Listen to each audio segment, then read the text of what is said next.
He ruled an empire that had stood for 260 years without a single successful foreign invasion. Then he lost it in less than 12 months. He was not executed. He was not exiled. He picked up a camera, bought a bicycle, and quietly lived for another 45 years, watching the country he used to command from the sidelines. His name was Tokugawa Yoshinobu, and he was the 15th and final shogun of Japan. To understand how strange that ending really is, you have to understand what he was handed in the place, and what it cost him to give it away. For over 2.5 centuries, one family controlled nearly every lever of power in Japan. The Tokugawa shoguns decided who could trade, who could travel, and who could worship what god. Their capital, Edo, grew into one of the largest cities on earth, home to over 1 million people, at a time when most of Europe's great capitals were a fraction of that size. And the system that held this together was almost frighteningly efficient. Every regional lord, or daimyo, was required to spend alternating periods of time living in Edo under the shogun's watch. When a daimyo went home to govern his own territory, his principal wife and heir were required to stay behind in the capital. It was, in effect, a hostage system dressed up as courtly etiquette, and historians estimate it kept somewhere around 250 regional lords financially exhausted, politically distracted, and permanently loyal, one procession at a time. It is worth pausing on just how deliberately engineered that exhaustion was. A daimyo returning to Edo didn't travel quietly. He was expected to move with an enormous retinue, sometimes hundreds of attendants, along strictly regulated roads, at his own expense, and then maintain a lavish residence in the capital on top of his home estate.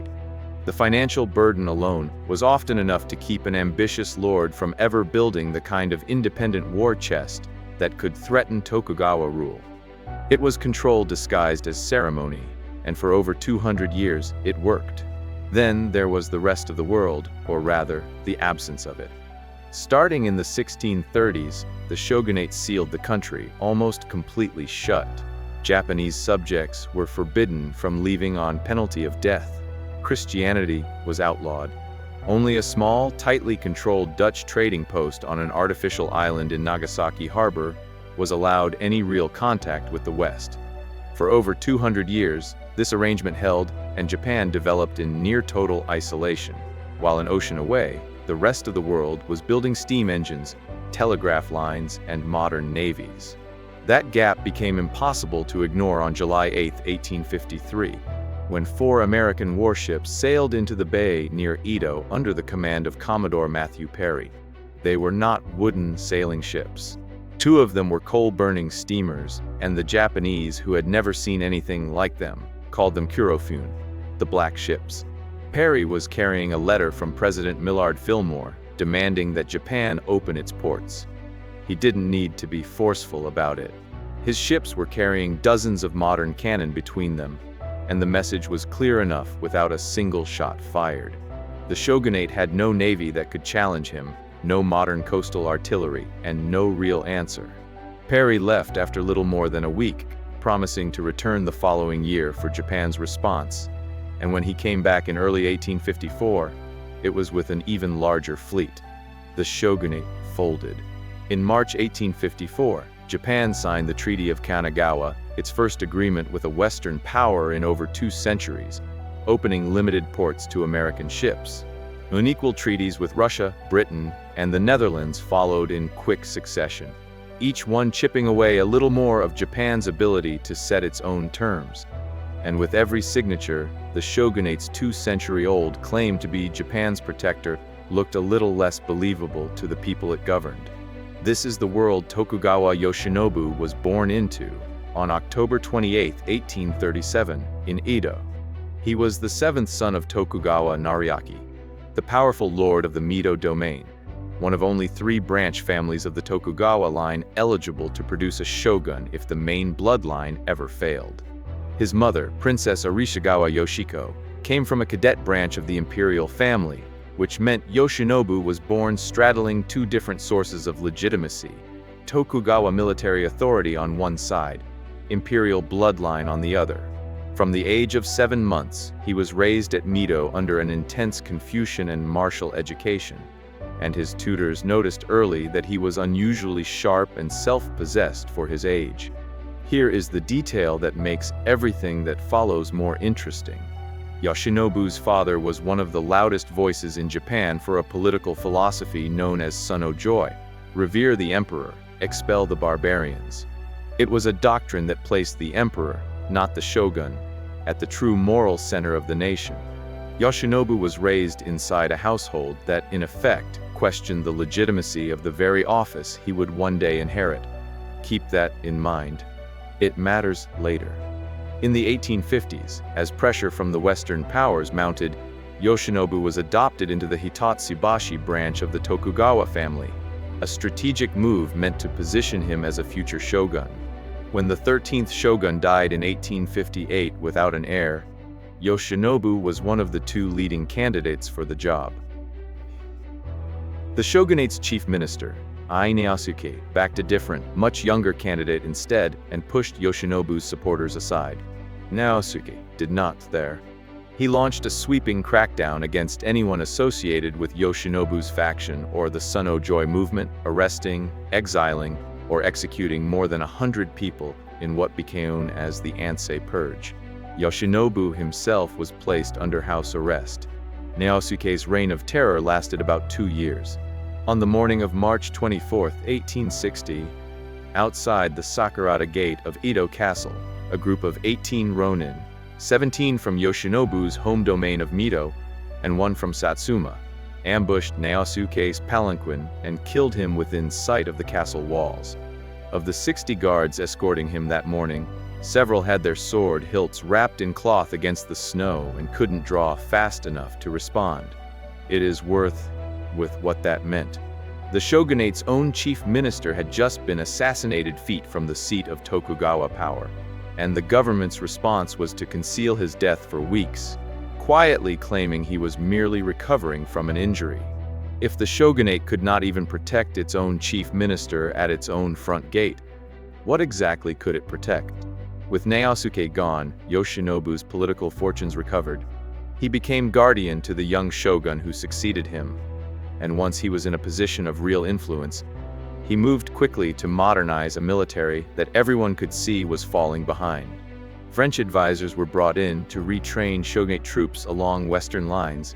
A new arsenal was constructed at Yokosuka to supply the navy, and for the first time the Tokugawa government had something resembling a standing conscript-style force, rather than a patchwork of samurai levies. He also sent his own younger half-brother, Tokugawa Akihitake, to represent the shogunate at the courts of Europe, in an effort to buy Western recognition and support for a government that badly needed both. On paper, it looked like the shogunate might actually modernize its way out of the crisis. In practice, it was already too late. In the south, 2 of Japan's most powerful domains, Satsuma and Choshu, had formed a secret alliance aimed at ending Tokugawa rule entirely. They had quietly modernized their militaries with British help, arming themselves with breech-loading rifles and modern artillery that made the shogunate's matchlocks and swords look like museum pieces. Their rallying cry was simple: restore the emperor, end the shogunate. When the sitting shogun died in 1866, Yoshinobu finally accepted the title he had once been denied. He became the 15th shogun of the Tokugawa dynasty, and by every meaningful measure, he was inheriting a government that most of the country no longer believed in, commanding a military that was already technologically obsolete, compared of his own vassal domains. Yoshinobu was intelligent enough to see exactly where this was heading. So on November 9, 1867, he did something almost no one expected. He voluntarily resigned his authority and formally returned power to Emperor Meiji. This is where the story usually gets simplified into a clean, noble gesture, but Yoshinobu's actual calculation was more self-interested than that. He believed that by resigning the title while a new government was still being assembled, he could keep the substance of power. Perhaps as a senior advisor, perhaps as the head of a council of great lords who would jointly run the country under the emperor's name. He was giving up the crown, In other words, while betting he could keep the throne. He was wrong, and he found out how wrong almost immediately. On January 3, 1868, samurai from Satsuma and Choshu seized the imperial palace in Kyoto and declared the full, direct restoration of imperial rule. This was not a negotiated transition anymore. It was a coup, and it left no seat at the table for the former shogun.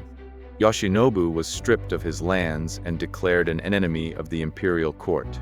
Now he faced a real decision, the first of several that would define the rest of his life. Fight or accept it. At first, it looked like he would fight. His advisors were furious and refused to accept the outcome, and from his base at Osaka Castle, roughly 15,000 shogunate troops began marching north toward Kyoto, ostensibly to warn the emperor against the intrigues of Satsuma and Choshu. Whatever the official justification, this was an army advancing on the imperial seat, and on January 27, 1868, it collided with around 5,000 imperial troops at the Battle of Toba-Fushimi. On paper, the shogunate should have won easily. Most contemporary accounts put their forces at somewhere around 15,000 men against roughly 5,000 defenders from Satsuma and Choshu. Though the shogunate troops were spread thin across two separate roads, and only a portion engaged at any one time. Numbers aside, the deeper problem was technology. The imperial troops were carrying modern breech-loading rifles and cannon that could cut down ranks of men from a distance the shogunate's older matchlocks and swords simply couldn't answer. Yoshinobu himself was reportedly laid up with a severe chill in Osaka Castle and never personally took the field. Then, partway through the fighting, something happened that broke the battle psychologically rather than just tactically. The imperial brocade banner, the physical symbol of the emperor himself, appeared over the imperial lines. In an instant, the shogunate soldiers were no longer fighting a rival political faction. They were fighting the emperor. Daimyo who had been neutral suddenly began defecting to the imperial side, desperate to be on the right side of history. After 4 days of fighting, the shogunate's forces were routed, and in an imperial decree formally branded Yoshinobu a rebel against the throne. And then Yoshinobu did something that stunned his own army. On the night of February 7th, he slipped away from Osaka Castle in secret, boarded a warship, and sailed back to Edo, reportedly sheltering for one night aboard an American vessel in Osaka Bay before his own ship arrived. He left his 15,000 men behind, leaderless. Without him, the shogunate's army in the field simply came apart, and Osaka Castle fell shortly after. Here is where most retellings of this story end. The flight in the night, the collapse of a dynasty. But the hardest part of Yoshinobu's story was still ahead of him, and it wasn't a battle. It was a negotiation over the fate of a city of well over 1 million people. Back in Edo, Yoshinobu confined himself to a temple in the Ueno district and effectively made himself a prisoner of his own choosing. Thousands of loyalist troops were still willing to fight for him. He chose to let them. Meanwhile, the imperial army, led by the Satsuma commander Saigo Takamori, was marching east with every intention of taking Edo Castle by force if necessary. A full assault on a city that size, much of it built from wood, could have meant fires, mass casualties, and the kind of devastation that would poison the new government before it had even begun. This is where Katsu Keishu enters the story. Keishu was Yoshinobu's army minister, and unlike most of the men around the former shogun, he had no illusions left about the shogunate's chances. He understood the war was already lost. What he cared about, how it ended. In mid-March 1868, with an attack on Edo scheduled for the following day, Keishu met Saigo Takamori face to face, and over roughly 2 days of negotiation, worked out the terms of what became known as the bloodless surrender of Edo Castle. Yoshinobu's life would be spared. The Tokugawa house would keep some of its holdings. And Edo Castle, the seat of Tokugawa power for over 2.5 centuries, would be handed over without a single shot fired.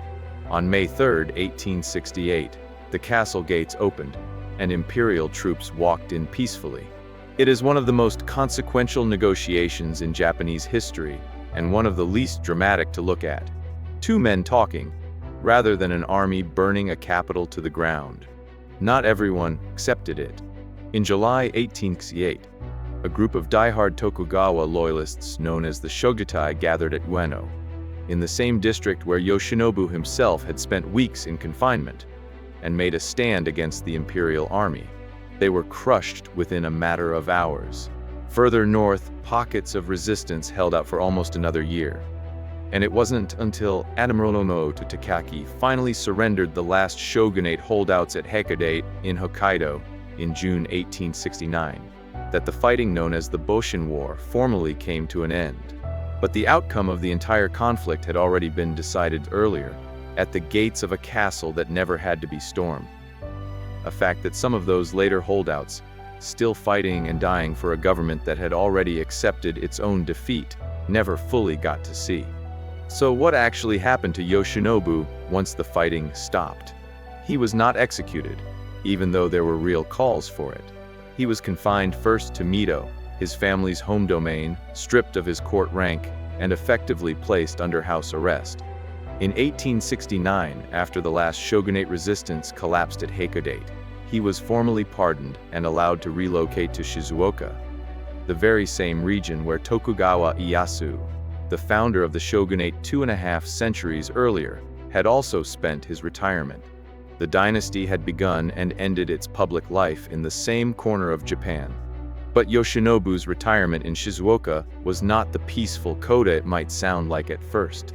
Thousands of former Tokugawa retainers had also been relocated there, many of them samurai who had lost their income, their status, and their entire way of life almost overnight because of decisions Yoshinobu had made.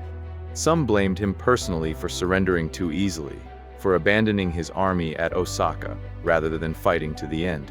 He reportedly grew concerned enough about the possibility of assassination that he changed his sleeping arrangements to make himself harder to find at night. The most powerful man in the country a year earlier was now sleeping in fear of the men who had once served him. Not every one of his former retainers turned bitter, though, and one of them ended up telling us a great deal about who Yoshinobu actually was in private. Shibusawa Aichi, a young Tokugawa vassal who later became one of the founding figures of Japanese capitalism, had spent roughly 2 years studying in Europe as part of Yoshinobu's own modernization efforts. When Shibusawa returned to a Japan that no longer had a shogunate to serve, the Shizuoka domain, Yoshinobu's household tried to order him back into government service. Shibusawa didn't want it. He wanted to apply what he'd learned in Europe as a private businessman, not a bureaucrat, and he pushed back. According to accounts passed down through his own family, Yoshinobu didn't force the issue. He let it. It's a small moment, easy to miss, but it fits a pattern. A man who had just lost the ability to command an entire nation, choosing again and again not to grip tightly to whatever authority he had left. And this is the part of the story that tends to get lost. Instead of turning bitter, instead of plotting a comeback or descending into resentment, Yoshinobu essentially disappeared into an enormous and strange list of hobbies. He took up photography, still a novel technology in Japan at the time, wandering out to photograph landscapes, bridges, and everyday scenes. He took up cycling, not on anything resembling a modern bicycle, but on a penny farthing, the kind with the enormous front wheel, riding it through the streets of Shizuoka in Western clothes, and a hat that reportedly made him look more like an English country gentleman than a former Japanese warlord. According to a Shizuoka newspaper account from February 1890, he was said to have once become distracted while cycling and crashed into a signboard. He practiced archery or kyudo almost every single day. By some accounts, he kept drawing a bow well into his 70s. He painted in oils, went hunting with a double-barreled rifle and an English pointer dog, fished, played go and shogi, studied no theater, tried his hand at falconry and at dakyu, a form of Japanese polo, and even learned to cook rice using a military mess tin. Surviving photographs from this period show him posed in Western hunting clothes, looking less like the head of a fallen military dynasty and more like a retired country gentleman who happened to have a very unusual resume. For nearly 30 years, from 1869 to 1897, he lived this way, almost entirely out of public view. He gave no interviews. He made no political statements.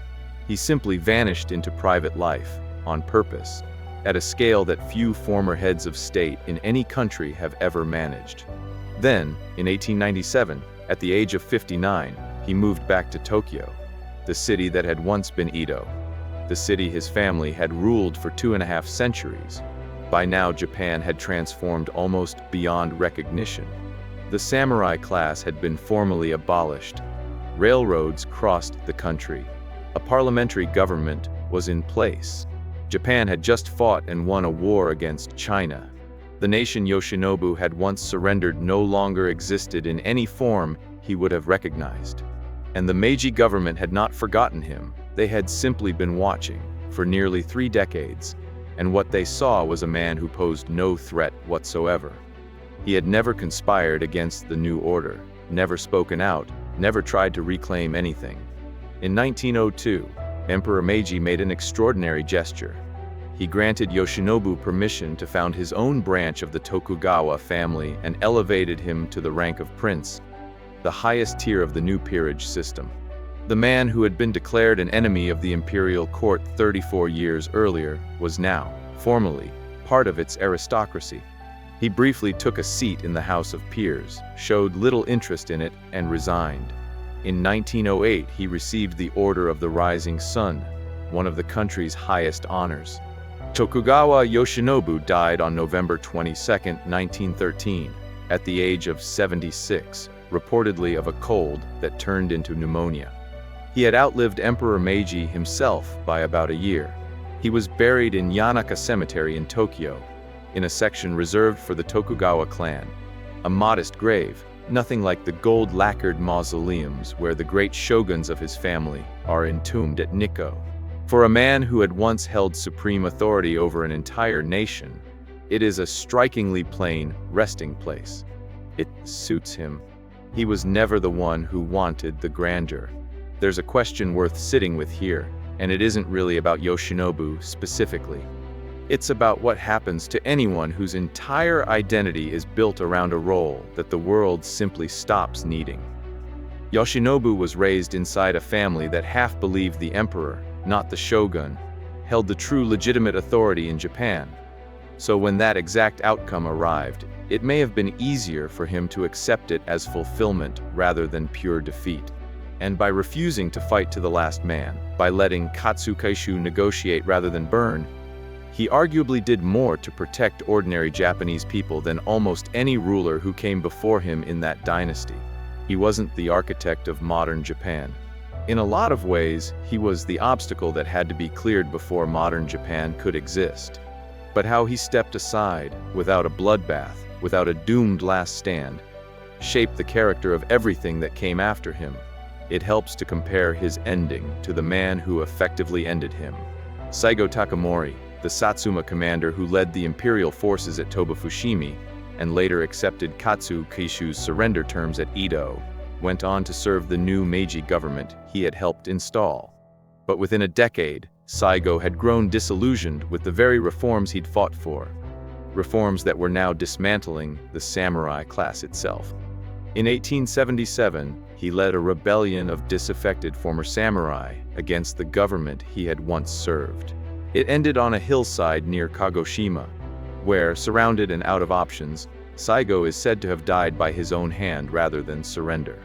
The man who accepted Yoshinobu's surrender chose the opposite path when his own turn came, and it killed him. 2 men, 2 responses to becoming obsolete. One gave up his sword and lived to be 76. The other kept his and died at 49. History doesn't offer a clean verdict on who chose correctly. It just offers the outcomes. The Tokugawa name, still around by the way. In January 2023, a direct descendant became the 19th head of the Tokugawa clan. He commands no armies and governs no provinces. But nearly 110 years after the last shogun who actually held power quietly handed the keys back to the emperor, the name still means something in Japan. Yoshinobu lost an empire in less than a year, and then spent 45 years building an entirely different kind of life out of the wreckage. one measured not in provinces or armies, but in photographs, archery scores, and bicycle rides through a city that used to answer to him. If you had to give up everything that defined you tomorrow, is there anything left in your life you'd actually want to spend the next 45 years doing? Let me know in the comments, and if you want to see how his surrender changed the fate of the samurai class that served him, subscribe for the next one.